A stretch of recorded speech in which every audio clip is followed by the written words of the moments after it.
Hi,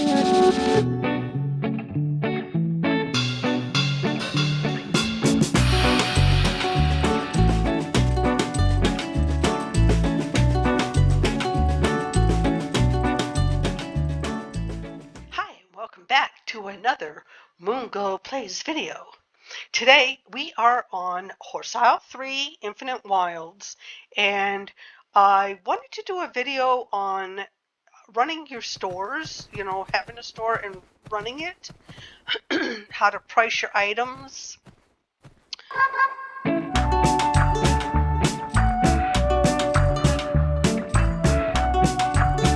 So let me go into here. This is my shop. Right now I have bales of hay in there, and I have them for only 158 because one of the things I had found out when I first came into the game was that when waiting for your hay to grow when you first build your ranch, you still need to feed your horses. So I do keep this at a cheap price for people who are looking for hay. I don't keep a lot in there. It's just to help like the new people out as far as being able to keep their horses fed. But things like the super feeds, the plaid shirts, and I have different things in here.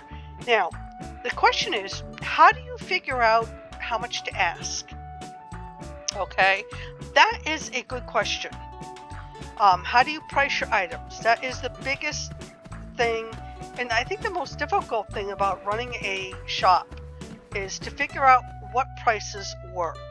So what I do to figure out how much to charge for my particular items is I'll go in and pretend that I'm going to look to buy that item. Okay, so if you're new to the game and say you're just trying to build up some items to put in there, so you're going to sell some of your crops, your carrots or whatnot. Okay, so let's take a look and go in here. Let's go to the carrots, just as an idea. I mean, I didn't check this ahead of time, so let's hope we have them in here. There's no carrots in here. Okay, so much for that idea. Okay, seeds you can buy. Now, see, let me look at this. Corn seeds, okay? Now, you can buy seeds at any export shop in any club, and they usually sell for 100. So if you're gonna do something like that with corn seeds, now she's really got a price not bad, because if she's trying to make it a convenient thing at 120, but her corn seeds probably cost her nothing, so she would be better pricing her seeds for 90. Because people are going to look for a deal. You have to pay at least 100 at the shops, at the exports for the seeds. It depends if the clubs add a tax or not. Ours, we add like a 2-cent tax on. So ours are like 102. So that we're always, when we buy seeds, we're always adding a little bit of money to our club without going crazy. So that person selling theirs for 120 is probably not going to make out very well. Let's pick something that is a little bit more likely to be found. Let's look at clothing, okay? Now, you saw that I had the Rancher jeans in there, okay? So let's go to Rancher jeans. Okay, so I'm selling mine for $9.50. So what you do is, if you're looking to sell Rancher jeans, you're not sure how much you ask for them, you go in here and you look at what the different prices are. You have this rancher here is selling theirs for $300. Okay, then you got $650, $750 a few times, $800, and then $1,000, and $2,000. Now the thing is, you have to think about what it costs you to get the materials to be able to make these items, and that's where people go wrong. $300, there is no way I would sell my jeans for $300. Okay, because it takes a lot of work. You have to use travel, you have to use focus, and you have to use energy when making any item to put in these shops. Okay, so for example, let's head over to my ranch. Okay, so here we are at my ranch. Here's my crafting buildings, okay? Now, here is where you make your jeans. So clothing bottoms. So now if you're going to make rancher jeans, you need rope. Okay, now rope is made by collecting jute. Okay, so now you're going to use energy for the jute to collect the jute. Then you're going to use focus to turn that jute into rope. Okay, then you have to make cotton bolts. Okay, so let's go to the main options. So for the rope, you need 8 jute to make rope. Now I have a bunch of jute because our club used to be in the jungle, so we were constantly cleaning it up. So I have a ton of jute. So for me, this is a way to get rid of it. But it takes 8 jute. So if you don't live in an area where you're constantly clearing it off of your ranch anyway, this is going to be an issue because you're going to use up energy to collect jute. You're going to use your focus to turn that 8 jute into 1 rope. Okay? These are the things you have to think about, is what you're doing, what's taking your time. Now, to do the clothing bottoms, now you also have to have 3 bolts of cotton. Alright, so let's take a look at the bolts. Fabric bolts. Cotton. So for 1 bolt of cotton, you need to collect 8 cotton bolts. Okay? That's a lot of cotton to collect to make 1 bolt. And you need 3 bolts for each pair of pants. So you're talking about 24 bolts of cotton. Bolts of cotton to make 3 bolts to make 1 pair of jeans. And each of those bolts of cotton are going to take focus. It's going to knock your focus down. Okay, so these are the things you have to keep in mind. I mean, this one here, the linen bolts, oh my gosh, you have to use these for the saddle pads and stuff. Your linen bolts take 8 of these flax. Flax is hard to find. I mean, you have to get a location and save it in your travel for each of these things that you need, because it really is difficult to find some of this stuff.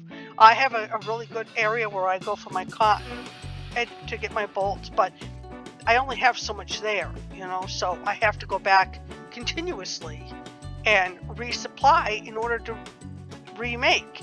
Flax, oh my gosh, the flax, ever since these quilted items came out, flax is getting harder and harder to find.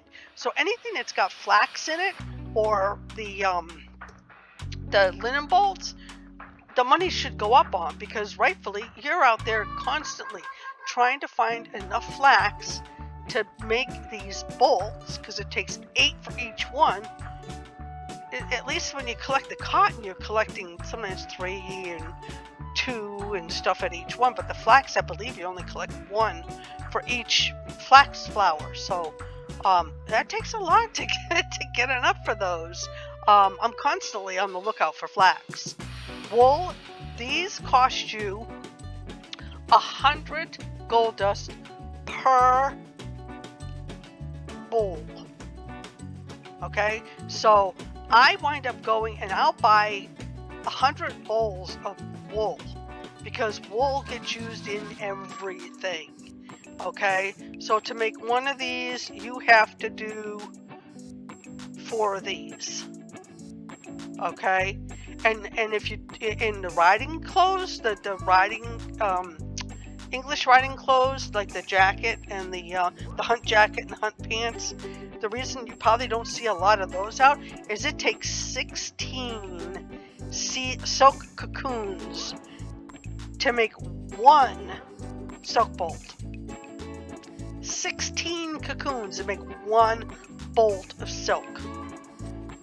Now, if you go back and you want to make these, you want to see what it costs. Breeches, here we go. You need 1 wool bolt. Okay, so you're looking at 4 wool bowls. So there's 400 gold dust right there, just to make that bolt. Never mind the focus that you have to use to make it. Okay, and then 2 silk bowls. So now you're talking about 32 silk things to make 2 bolts of this. Okay, so that's a lot. That's a lot of work. Honestly, it is. So these breeches, if you're looking at breeches and you're saying, oh my gosh, they're so expensive, that's why. You know, and the jacket, oh my gosh, the hunt jacket. This is where one of the reasons I do the Western, because the English stuff is just so expensive to do. The hunt coat requires another wool. So there's your 400 gold dust right there. Now think about that girl that was selling those pants for 300, okay? There's 400 just to buy the wool. And then the silk wool, you need 2. So again, there you go with 32 more silk. So to make one outfit with the jacket and the pants, you need 64 silk cocoon things. That's a lot. And that's a lot of time and effort for somebody. So when you look at the prices, don't be thinking, oh, this person's trying to, you know, charge too much. They're not. They are actually trying to get paid for doing all the work that's involved in what they're selling. Okay? That was just examples. Now, if you go to do another thing that is, oh, let me show you. Everybody's doing the quilted saddle pads now, okay? Let me just go back. There's a lot involved with those. That's why I charge what I charge for them. Okay, so let's go to the English tack. Alright, so we have the quiltable English saddle pad. Now, look at all the stuff this requires. You need 1 wool bolt, so there's 400 gold dust right there just to buy the wool. Plus you have to use the focus to make the wool bolt. Felt. You need 2 of them. And felt takes a lot of stuff. Let's go show you what felt takes. Alright, so fabric bolts. Felt. You need 4 more wool to make 1 felt bolt. So now you're talking, so you need 2 felt bolts. So there's 8 more wool right there. Okay, to do the 2 felt bolts. And you have to do 2 cotton bolts, which is 8 each of the cotton. So, I mean, it's a wonder things are so expensive. I mean, look what the stuff you need. So, when you're pricing your stuff, please, don't be underpricing yourself, because what you're doing is you're making it more difficult for the people who do want to get paid for what you have to do to get this stuff, and you're screwing yourself out of the money. Okay, so let's take a look and get an example. Like, say you're looking for oh, I think that would come under, yeah, that would come under art. If you're looking for the quilted stuff, it comes under art, which is really weird, but it does. Okay, so there's the quilted English saddle pad. Alright, so we try to pretty much stay on the same thing as far as pricing goes. Oops, I'm supposed to update mine. Rose is at 26. I should have mine there too. Oh, hers are patterned. Okay, that's why. Alright, so I'm selling just the plain English ones. I don't do the designs because I just don't have time, and I don't want to keep paying all the money to design them. So I'm just doing the plain saddle pads so that people can get them to do their designs on. I'm charging $2,300 for mine. Okay, now you got this person in Hermit Town who has 1 quilted saddle pad, and they're selling it for $1,500. Okay, they're gypping themselves because they're not going in and looking to see what they can get for their item. Because if you look at these, a lot of these printed ones are only $2,000, but those are the people that are under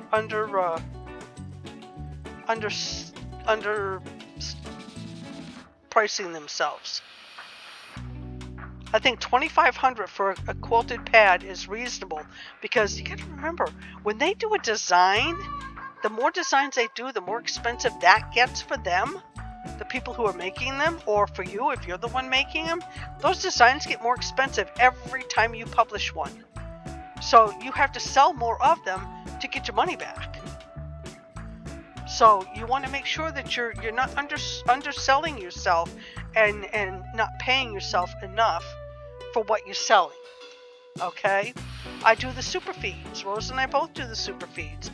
I only put 5 out at a time because people come and they buy them all, and then there's none for anybody else. So I have 5 in there available right now, but I do have 13 actually. 5 of the ones I keep myself, so that's 8 left for people to buy. Okay. I always keep some for myself because I do use them once in a while. But when you go in here to go make these super feeds, here's an example of what you need. Okay, you have to have rhubarb, you have to have corn, you have to have carrots, beets, and then use focus to make the green one, the super veggie one. Then you have to have dates, and you have to have maple syrup, you have to have honey, you have to have sugar cane to make the super sugar one. Then you have to have alfalfa. Alfalfa's not all that easy to find because people, when they build their ranches, are building them where they're trying to take over and hoard a lot of the resources that people need to make things because they don't want people to be able to take them. And that's kind of not fair. But anyways, that's beside the point. So there's the alfalfa. This is to get the super grain one. Okay, there's the alfalfa. Then you need wheat, which we have on our area here that you can just run around and get. We don't hog anything. Okay, it's there. If you need wheat, come on over anywhere with the plains. Go to the plains. They've got wheat there. Quinoa, another one that's hard to get hold of because some clubs have made their locations where you can't pick the quinoa. Okay, oats you can find out on the thing, or you can plant it. You can buy the seeds for oats at the exporter, and that's for the super grains. Super flavor. Now you need one of each of these to make one super feed. Okay, this is what's involved in making a super feed. Okay, and then you need salt. Again, salt's not that easy to come across. It's hard to see. Ginger, the swamp.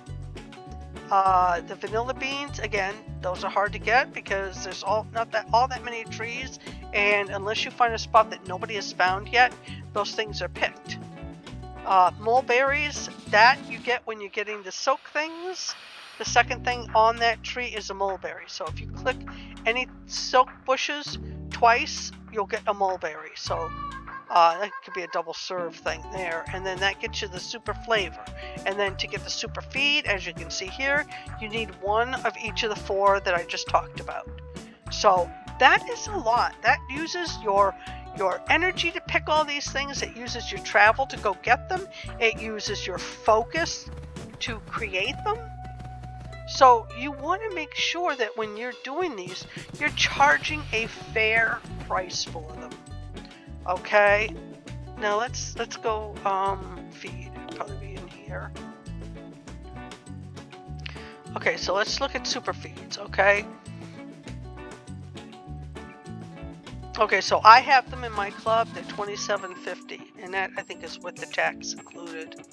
But I'm the lowest one. Look at this: 3,000, 3,000, 3,000, 32.50, 30. Wow, no wonder I need to go up.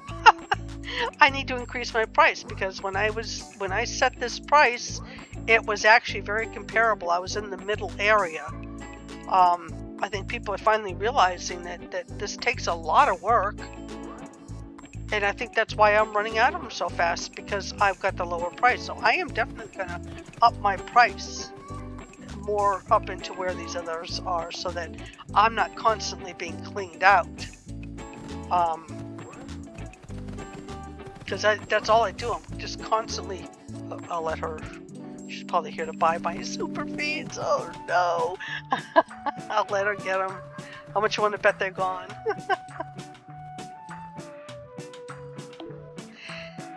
Oh, she didn't get them. All right, awesome. All right, so let's manage. Oh, she brought my quilted saddle pads. All right, so let's manage this. And I'm going to take this up to the 3,000, which was the lowest price.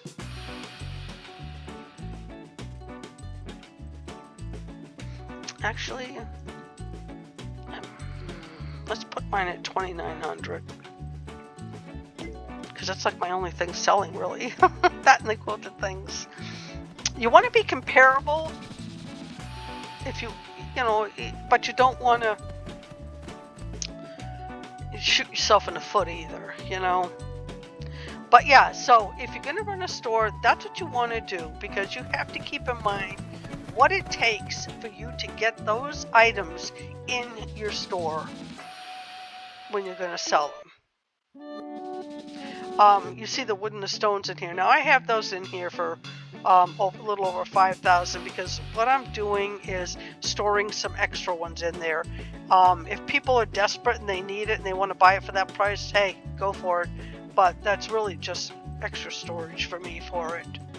But yeah, what you want to do is be sure that you're checking, know what you're planning on selling. Think about what you've put into it.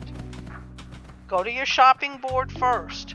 Look it up like you're going to buy it. Tack. Line boot sets. Okay, so we have someone in Lavender Mist has them for 2,400. Somebody has them for 2,500, 25, and 28. So you can put yourself at the 24.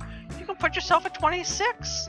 But look in there and compare what you want, what you have, with what other people are selling it for. I've seen some crazy, ridiculous things in there.